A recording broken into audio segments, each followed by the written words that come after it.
이제 또 복습해야죠. 예수님께서는 이 잔을 내게서 지나가게 하옵소서라고 하나님 앞에 기도하셨습니다. 우리는 여기서 기도의 어떤 원리를 배울 수 있습니까?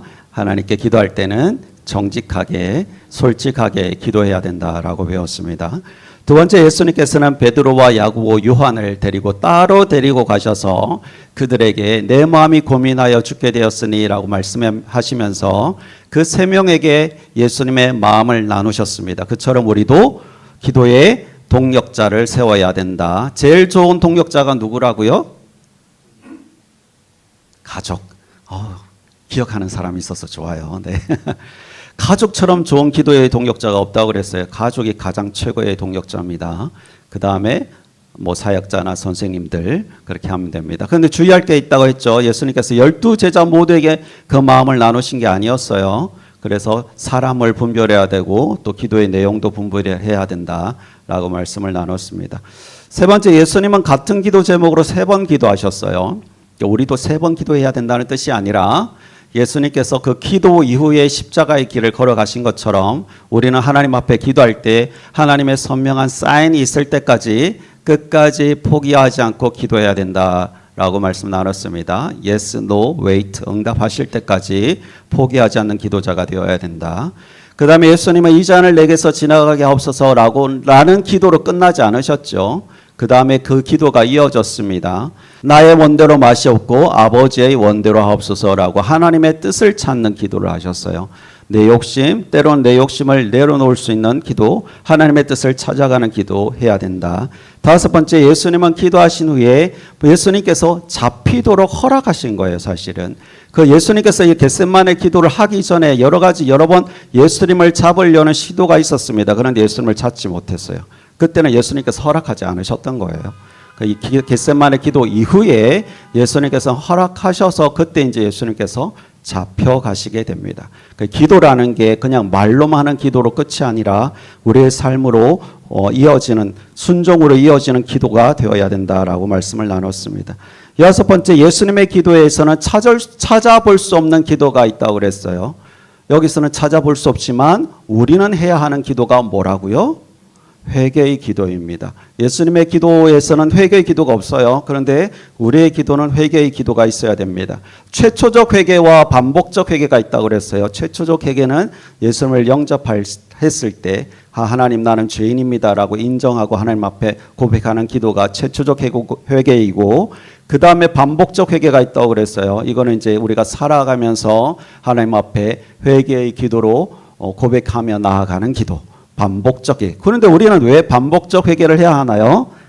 우리에게는 내주성 죄악이 그대로 남아있기 때문에 우리의 생각과 습관과 행동 속에는 여전히 죄의 습성들이 남아있기 때문에 우리가 궁극적으로는 예수 그리스도를 닮아가야 하는데 그리스도를 닮아가는 과정에서는 우리가 그렇게 반복적인 회개를 해야 한다라고 말씀을 드렸습니다. 어떤 사람이 이제 떨어져 가지고 그 줄이 하나 내려와 있는데 그게 떨어져 가고 있는 중에 그게 끊어질 것 같은 거예요.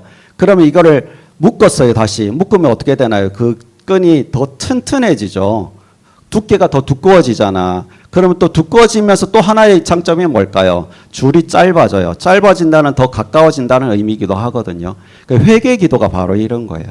우리가 하나님과의 연결은 분명히 되어 있어요. 그런데 그 끈이 우리의 상태 때문에 끈이 자꾸 얇아지고 있는 거예요. 근데 그거를 회개를 하면 두꺼워져요. 그리고 그 부분에 잘 갈수록 두꺼워져서 하나님과의 관계 거리도 더 줄어들고 관계도 더 굳건하게 되는 거죠. 그게 이제 회개의 기도입니다. 이제 오늘은 마지막으로 깨어있는 기도예요. 깨어있는 기도. 36절을 보시면 예수님께서 다른 제자들에게 여기 앉아 있으라라고 말씀하시고 38절에서는 베드로와 야고보, 요한에게는 뭐라고 하십니까? 나와 함께 깨어 있으라라고 말씀하십니다. 깨어 있다는 게 여러분 무슨 의미일까요? 깨어 있다. 잠들지 마라. 정신 차리고 있어라. 이런 의미겠죠. 예수님께서는 이것을 무슨 의미로 말씀하셨을까요? 예수님께서 기도하실 동안 너희도 나와 함께 기도해라라는 의미일 겁니다. 여러분 한번 상상해 보세요. 예수님께서 겟세마네에서 기도하실 때 얼마나 절박했을까요? 유대인들은 대체로 서서 기도를 합니다. 그들의 습관은 서서 기도를 합니다. 그런데 예수님께서는 무릎을 꿇고 기도하셨습니다. 간절한 기도를 하셨다는 의미예요. 마치 엘리야가 바알과 아세라를 섬기는 자들을 대항할 때 머리를 그 무릎 사이에 넣고 기도했을 때 이 장면이 연상됩니다. 이 생명을 걸고 기도를 하는 겁니다. 얼마나 간절하게 기도하셨는지 누가복음 22장 44절을 보면 땀이 땅에 떨어지는 핏방울 같이 보일 정도였다라고 기록이 되어 있습니다. 급박하고 긴장되는 시간입니다. 그런데 제자들은 그런 예수님만큼의 그런 경각심이 없었던 것 같아요. 물론 피곤하긴 했겠죠. 잠들어 있었습니다. 마태복음 26장 1절을 보면 내가 넘긴다고 했는데 안 넘기고 있었군요. 넘겨주세요. 26장 1절. 1절 2절 예수님께서 이 말씀을 다 마치시고 제자들에게 이르시되 너희가 아는 바와 같이 이틀이 지나면 유월절이라 인자가 십자가에 못 박히기 위하여 팔리리라 하시더라. 예수님께서 겟세마네 기도를 가시기 전에 이틀 전에 이미 이 말씀을 하신 거예요. 내가 십자가에 못 박히기 위하여 팔리리라 라고 말씀을 하셨어요. 제자들에게. 그 제자들이 이미 알고 있었다는 거예요. 그런데 예수님께서는 그 절박한 기도를 하는데 제자들은 그 상황을 인식하지 못한 거예요. 이게 무슨 의미인지 잘 몰랐던 거죠. 예수님께서 말씀하십니다. 40절을 보시면 제자들에게 오사 그 자는 것을 보시고 베드로에게 말씀하시되 너희가 나와 함께 한 시간도 이렇게 깨어 있을 수 없더냐. 그리고 이어서 당부하십니다. 41절 시험에 들지 않게 깨어 기도하라. 마음에는 원이로되 육신이 약하도다. 깨어 기도하라 하시는 예수님의 당부에는 우리가 사실 깨어 기도해야 할 이유가 두 가지가 나옵니다. 오늘 그 두 가지를 좀 말씀드리려고 해요. 첫 번째는 우리가 시험에 들지 않기 위해서 깨어서 기도해야 합니다. 시험에 들지 않기 위해서. 잠들어 있는 제자를 보신 예수님께서는 이제 특별히 누구에게 말씀하시는지 한번 보세요. 40절에 누구에게 말씀하시나요? 40절에 제자들에게 오셨어요. 그 자는 것을 보시고 누구에게 말씀하셨어요? 베드로에게. 왜? 제자들이 다 자고 있잖아요. 그러면 모든 제자에게 말해야 이게 정상이란 말이죠. 그런데 성경은 베드로에게 말씀하시되라고 따로 기록이 되어 있어요. 무슨 의미일까요? 이 사건 이후에 베드로의 행적들을 한번 생각해 보세요. 베드로가 무슨 짓을 저질렀는지 기억하시나요? 새벽에 다 걸기 전에 네가 나를 3번 부인하리라. 주여 아닙니다. 절대로 아닙니다. 나는 그럴 리가 절대로 없습니다. 그런데 베드로는 어떻게 했나요? 딱 어쩜 예수님의 말씀처럼 그 어린 여종 앞에서도 나는 예수님 모른다. 나는 그 부류가 아니다라고 부인을 했던 사람입니다. 41절을 NLT 성경으로 보면 이렇게 되어 있어요. 네, 여러분 영어 잘하니까 두 번째 줄에 otherwise temptation will overpower you. overpower가 뭐예요? 압도하는 거잖아. 기도하지 않고 깨어있지 않으면 유혹이 우리를 압도하는 거예요. 꽉 눌려서 압도당하면 우리는 아무것도 못해요. 꼼짝도 못해요. 기도하지 않으면. 베드로의 상태가 그였던 거예요. 깨어서 기도하지 못하니까 그 유혹들의 상황 속에서 그리스도를 다시 고백하지 못했어요. 나는 예수님 몰라요 라고 부인했어요. 우리가 그래서 깨어 기도해야 한다는 겁니다. 베드로전서 5장 8절 말씀에 근신하라 깨어라 너희 대적 마귀가 우는 사자같이 두루다니며 삼킬 자를 찾나니. 삼킬 자를 막 두루다니면서 찾고 있는 거예요. 타겟을 찾고 있는 거예요. 근데 우리가 깨어서 기도하지 않으면 깨어있지 않으면 언제 압도당할지 모르는 거예요. 우리는 깨어서 기도해야 합니다. 물론 24시간 철야 기도를 하라는 뜻은 아니죠. 데살로니가 전서 5장 16절에서 18절 자주 인용했던 말씀이에요. 항상 기뻐하라 쉬지 말고 기도하라 범사에 감사하라 이것이 그리스도 예수 안에서 너희를 향하신 하나님의 뜻이니라. 쉬지 말고 기도하라. 이게 무슨 의미예요? 계속 눈 감고 기도하라는 뜻은 아닐 거잖아요. 그죠? 하나님의 임재 안에 들어가 있는 겁니다. 하나님과 함께 동행하는 삶을 사는 겁니다. 우리가 비록 눈을 감고 손 모으고 기도하는 건 아니지만 우리의 머릿속에 우리의 일상이 주님과 대화하는 삶을 살아가는 겁니다. 그게 쉬지 않고 기도하는 거예요. 그러니까 주님과 대화하는 삶을 살아가지 않고 주님 앞에서 깨어있는 삶을 살지 못하면 한순간에 무너지는 거예요. 한순간. 얼마나 우리가 대단하겠어요. 저도 마찬가지. 우리는 대단한 존재들이 아니에요. 한순간에 그 템테이션 앞에 overpowered, overwhelm, 발음도 되게 어려운 단어 있죠. 그 단어. 압도당하는 거. 그렇게 될 수밖에 없어요. 코람데오라는 말을 들어보셨는지 모르겠습니다. 하나님 앞에서라는 단어예요. 삶이 곧 기도이고 행동이 기도이고 생각이 기도가 되는 깨어있는 기도자들 되기 바랍니다. 자, 두 번째는 이거예요. 우리가 약하기 때문에. 시험에 드는 이유가 사실 우리가 약하기 때문이에요. 우리가 얼마나 연약한 존재인지 알아야 된다는 거예요. 저는 옛날부터 이 문제를 가지고 굉장히 고민을 많이 했었거든요. 지난번에도 말씀드렸던 것 같아요. 목회자들이 왜 이렇게 타락을 쉽게 하나? 다른 직분에 비해서 목회자들이 쉽게 또 타락을 잘해요. 근데 이제 그게 그분만 타락하면 다행인데 이게 교회에도 영향을 미치고 또 좀 영향력이 있던 분들이 뉴스에 나오게 되면 사회적 또 파장이 좀 큽니까? 그래서 저는 왜 목회자들이 이렇게 잘 쓰러질까? 왜 잘 넘어질까? 특별히 이성 문제 앞에서 이렇게 약할까라는 생각을 어릴 때 많이 했었는데 저의 결론은 이거였어요. 자기가 약한 줄 모른다는 거죠. 자기가 약하다는 것을 인정하지 않기 때문에 자기는 문제 없다라고 말하지 않을까. 특히 목회자들 같은 경우는 이렇게 앞에서 마이크를 들고 메시지를 전달합니다. 이 메시지의 경우는 이렇게 명확하게 클리어하게 이렇게 전달을 해야 되기 때문에 자기 약점을 잘 드러내지 않죠. 그리고 우리는 하나님을 믿어야 됩니다. 우리는 깨어 기도해야 합니다. 우리는 깨어 기도해서 살아야 합니다라는 메시지를 하지 나는 연약합니다라는 말을 잘 못한단 말이죠. 그러다 보니까 그게 일상이 돼서 나는 문제없는 존재야. 나는 약하지 않은 존재야라고 약함을 인정하기를 싫어하는 거죠. 저는 결혼할 때 아내한테 이야기했어요. 여보, 나는 연약한 남자야. 내가 얼마나 약한 존재인지 나는 여보 앞에서 고백하는 거야. 나도 언젠가 넘어질 수 있는 연약한 남자야라고 고백을 했어요. 그리고 나는 넘어지지 않기 위해서 노력할게. 내가 남자인 걸 인정하고 내가 노력할게라고 결혼 초기에 말을 했어요. 다행히 지금까지는 별탈 없이 그 약속을 지켜왔어요. 근데 이렇게 말하지만 어느 순간 제가 또 넘어질 수 있는 거잖아요. 장담 못하는 거예요. 약함을 고백하지 않으면 장담 못하는 거예요.